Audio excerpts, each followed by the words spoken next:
Dave's Hub Media. And once again, this year, I get to talk to Gail about the CIBC Fashion Show and Run for the Cure. It's great to see you. Hope you've had a great year. Are you excited? You always have so much on the go. I got to ask, you ready for another year? Yeah, it's been off to a great start. We're 10 times the amount of donations that we were last year. What is that about? 10 times the amount? Dave, you and I have been around long enough that it's difficult for me not to have a brochure or a flyer or something to say to somebody, fill out the application. We depend so much on social media to think that everybody's going to pick this up. But anyway, so something's happened that people have really taken hold and gotten behind the cause. So hopefully it continues. Yeah. And you guys, let's talk a bit first about the fashion show. I think it's September 9th in Delhi. September 9th at the German Hall in Delhi. We sell 300 tickets. We have the survivors are our models. And thank God, many of them have been with us like for the last 15 years, which is a great thing when you see them keep coming on that runway. That's what we're there for. And Reitman's is back again, as well as Patricia's in Brantford, and the My Top Drawer. And there's one missing here. What am I? Oh, the lady that runs the wedding shop in Waterford, Sage. It's terrible. It's gone. It's not something I need to go to on a regular basis. I know where the last part is Sage, but that's very popular too. It kind of ends the show off. But yeah, we're looking forward to it. Tickets are going splendidly well, and it's a great fundraiser for us too. And let's quickly tell folks if they want to get tickets.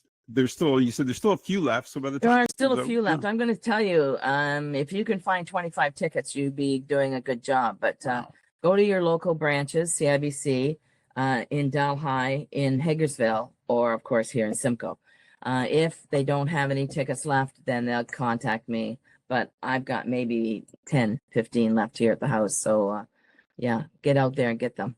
What do you contribute the ongoing success for the show? Like, I mean, every year you sell out. Yeah. It's like you mentioned off air, it's a great environment. Talk a little bit about that, because I think people have so much fun there.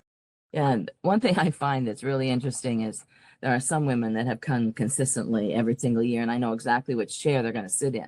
They sit in the same spot. So, oh my God, there's Iris Smith. She's in the same spot. Oh. And it's the same. Yeah, I had to bring her in. She'd love to be part of the whole thing. Yeah, but I think we're consistent. I think we have quality. The food is undeniably good. No one ever complains about the food. And I think it's good money for your good dollar. What is that? Good value for your money. And we always deliver, and everybody goes out with a smile on their face. A chance to get family and friends together where you may not be able to do that. If you go to the movies together, you're sitting in a row, you don't get a chance to talk. Here you are sitting at a table that you did not have to cook, and everybody's being served, and you didn't have to do the dishes. I'm telling you, to get women to sit and wait for somebody to clear that table. My God, if they could, they would do it themselves. It just drives you crazy. But anyway. At this point, I'm just going to go with no comment. I'm going to keep myself clear. That's good. That's a good yeah, it's great. And you have a mutual friend of ours that helps you out every year, gets behind the DJ and has some fun with it. Oh, Randy. Yes. I think Randy and I get into it pretty good sometimes at the show, and that people just love it because, Randy, not that he likes to be razzed, but he's an easy target, isn't he? Where the hell did you find that song? Like, what is that? But anyway, we don't rehearse. We don't write anything down. It just comes out. And he's been a blessing to us for many years doing this for us. And he always has a pink suit or a pink pair of shoes. You got to have that. He's going to be ready again this year. I talked to him last week. He's already fired up. Ready to roll. And it's always on his podcast, the Boomer Music Experience that I do with him, he always brings up you guys, and he's always excited to promote that event, and he has so much fun. Yeah. And I think for him, it's the same way what you said. It's a room full of folks that just want to have a good time, and he feels comfortable, and away he goes. He has his fun. So there you go, Hamel. You got a plug. You better thank me and Gail. Every once in a while you got to go, Randy, come on, stop. Stop the music. He just gets into it, Oh, yeah. Anyway, he is certainly a part of the folklore of the fashion show. I was just going to say, he's like, you got to have him, right? He's that piece now. Yeah. I want to talk about the quilt because I saw that online on Facebook, and man, that's beautiful. What's the story behind it? Well, historically, we've had a group from Jarvis, Joan McNeese, who would give us a quilt every year, and she has passed away. So then we ended up with Joan Davidson and her group were giving us quilts.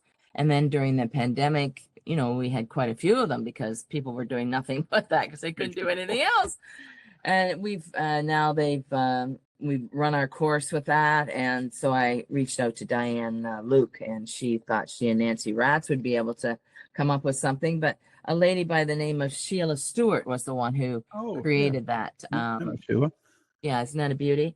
Yeah. And it's really attracted a lot of attention. You'll find the tickets not only just at the fashion show, but also at your local CIBCs. Right up to Brantford, they're selling them there. I don't know where the quilt is right now, but we are taking it around to different CIBCs in the area so everybody gets a chance to look at it, because that's the selling feature is when you see it. It is a beauty for sure. And it's nice too that Sheila did that, stepped up and gets involved. Like that's what it's all about though. Community, right? That's the heart and soul of it. People want to get involved. People want to make a difference. And sometimes it's just, either a person just being there, or in the case of Sheila, sharing her craft with everybody. And, she had a bigger smile on her face than any of us when that came up, because she was so proud to present that to our group. So it's great. And it's nice, and that'll be auctioned off that evening, I do believe, correct? Yeah, it is a ticket. It's $5, or we call it as a donation, and you can get it there at the fashion show, or like I say, head into any of the CIBCs, and they should have tickets for you. All right, let's move on to part two, because I want to talk about the run as well, because that's always 34 years, I want to say. No, my God, I'm not that old. No, we started in 2000. No, but I mean the run itself, I think. Oh my God. I think it started in 96. 96. Okay. I'm pretty sure it started in 96. Yeah. Just some women in Toronto who had cancer and said, there's not enough support here, and look what it historically raises around $16 million a year across Canada. So what's the date for yours? Ours is October the 5th. Okay. It's at the Lions Park here on Park Road. Not Park, I'm sorry. No, on Davis. Davis Street. I'm sorry. Yes, on Davis Street. And it's a great location because we can use the trails. We don't have to worry about getting into closing roads, or that's a big issue. Lots of criteria that has to happen with some of these things. So this has become a much easier route to get a handle on. And it's fall, and it's just beautiful. The trails are always actually just gorgeous. It's a great time to actually be out there doing it. And, I like that you guys too, you have water stations, there's washrooms, there's lots of amenities that you need, especially if, a lot of folks like to bring their family, right? You encourage that, or the teams, right? You got a lot of teams there involved. A couple of years ago, someone brought a horse, had painted it pink. I know, who'd have thought? Didn't think of that. What was I thinking? Then this guy shows up and he's got a pink dump truck, parks it right there on the street, so it blocks the streets for people to walk across. Thanks for coming. Who the heck is this guy? But that happens, when you've been around long enough, people know where it is and they just show up. We do have Andy the balloon guy coming this year too, just to show a little, extra oomph in there. But it's about the run, it's about the dollars, it's about the cure. But you always have to give something in order to bring people in. You always feel at the run, you always see people greeting each other they hadn't seen each other in a year. Like it's like old family, right? Yeah. And I think that's why there's so much success behind it, because everybody knows someone, or everybody has a relative or somebody that struggled with this, but getting together to sort of celebrate and raise money is always critical. Yeah, I can use many families, but the Gubbles, for example, their mother Marty passed away with breast cancer, and the kids have grown and gone. I believe his daughter's now working in New York and his son is in London, and that family still comes together, still brings 20 other relatives to that run every year, still participates.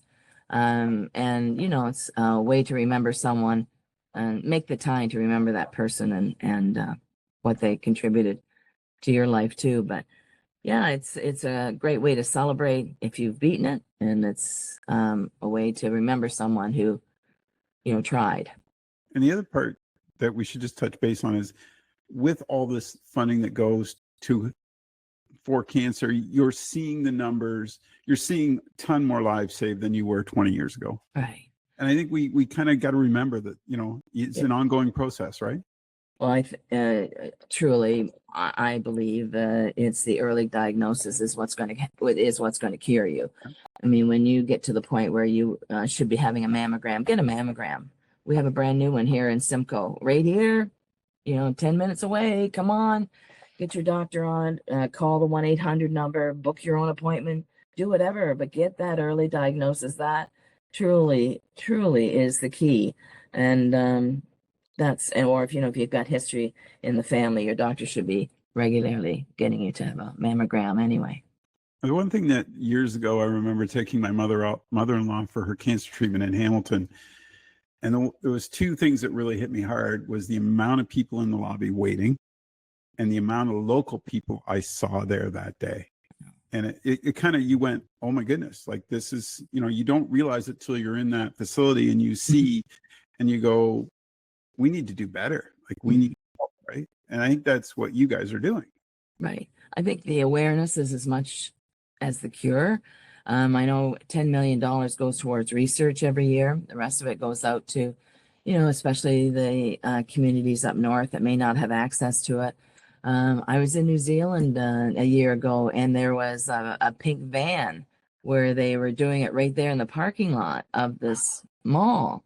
So I went up and I shouldn't say I introduced myself, but I know what you're doing here, sort of thing. And they showed me what was going on inside. But yeah, every country's trying to find different ways to get the word out. In some places are much more remote than, of course, here with us. We're very blessed to be, you've got Brantford, you've got Hamilton, London, but Simcoe has its own mammogram right there. So don't wait, just get it done. Get it done. All right. And I'll give you one more. What would your, tell me, give me some words of encouragement. What's important to you this year? What are you looking forward to the most between the fashion show and the run? The fashion show is fun. And and it's all, the fashion show is just fun. It's kind of not an icebreaker, but it gets you into, I'm like, here we go. Then because the next couple of weeks is just, forget it. We're full on then. Yeah. And then, but when it comes down to the run, it's, you're hyped for the day. And then, to be honest, I get things ready and then the team takes over.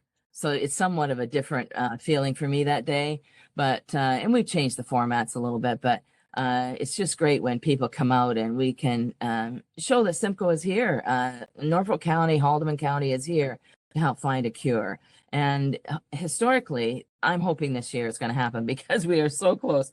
We will have raised $3 million in this community since we started this in 2000. So come on, people, get it out there. It is so close, and I'm not going to be, like this with polio or whatever, but I think we were 100,000 short last year. We raised over 50 this year. Last year. So come on, give me another 50. And then we got 3 million. But yeah, it's, that is huge. And the effect that has made on everyone in this community and maybe across the world. I don't want to be heavy about it, but that's a lot of money. Well, obviously, and what you see, like we talked about earlier, where you see how folks are recovering and finding, like you said, early diagnosis, all those steps are critical. And if we didn't have those in place, right? Yep. That 3 million spent well invested money in people. And that's the important part.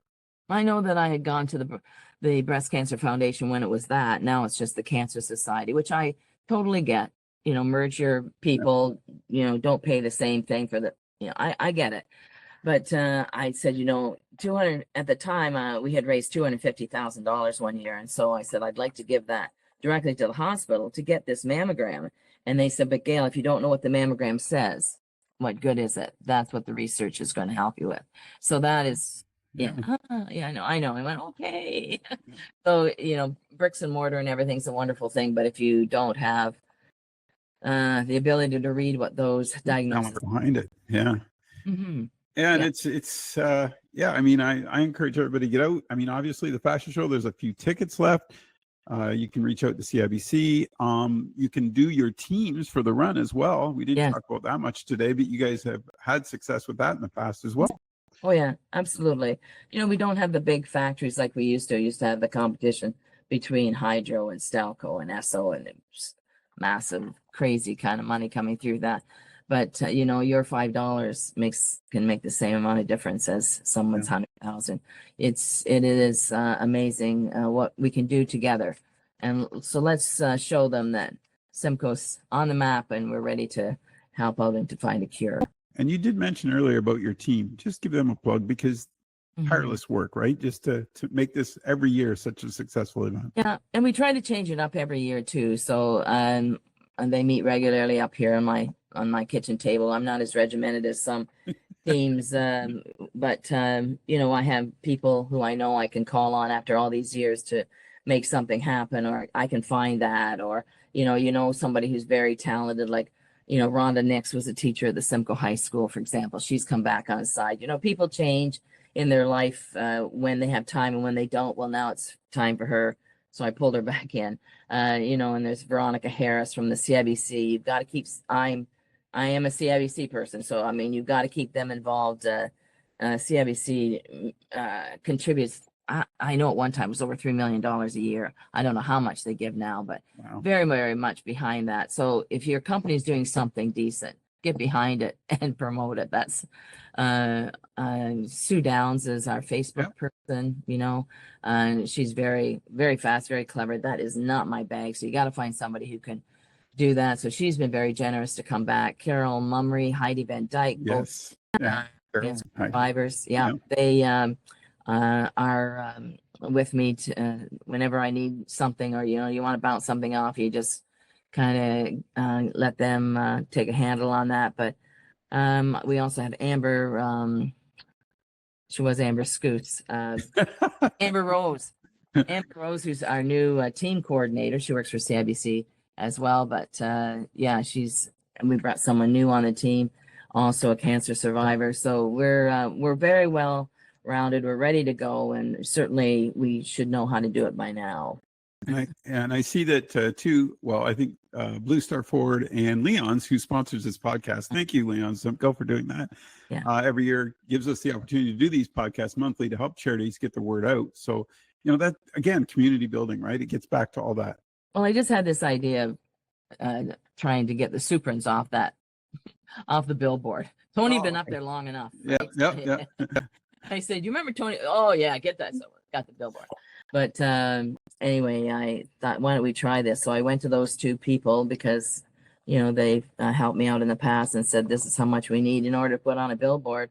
And so it's something we can keep every year. And for a small, another donation, we can get it put up again. So it's up here on Norfolk North across from the old Berthalls if you're coming into town. But Dave Churchill at Stripe Art's been instrumental in getting all that done for us too. So, we don't get the money to do that sort of thing anymore, but I'm old bricks and mortar person. I like to see it. I don't want to have to search for it on the line. So hopefully that triggers a memory for people and say, yeah, I want to do that again this year.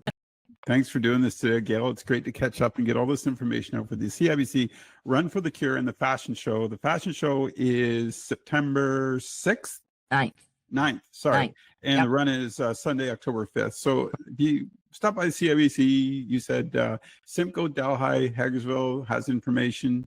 And online is great because you can go there and donate to the CIBC or to your team. Like you can help out all these folks. So folks, I encourage you to do that. Thanks for doing this, Gail. I greatly appreciate your time. And nice to see you, Dave. You have a great day. You too.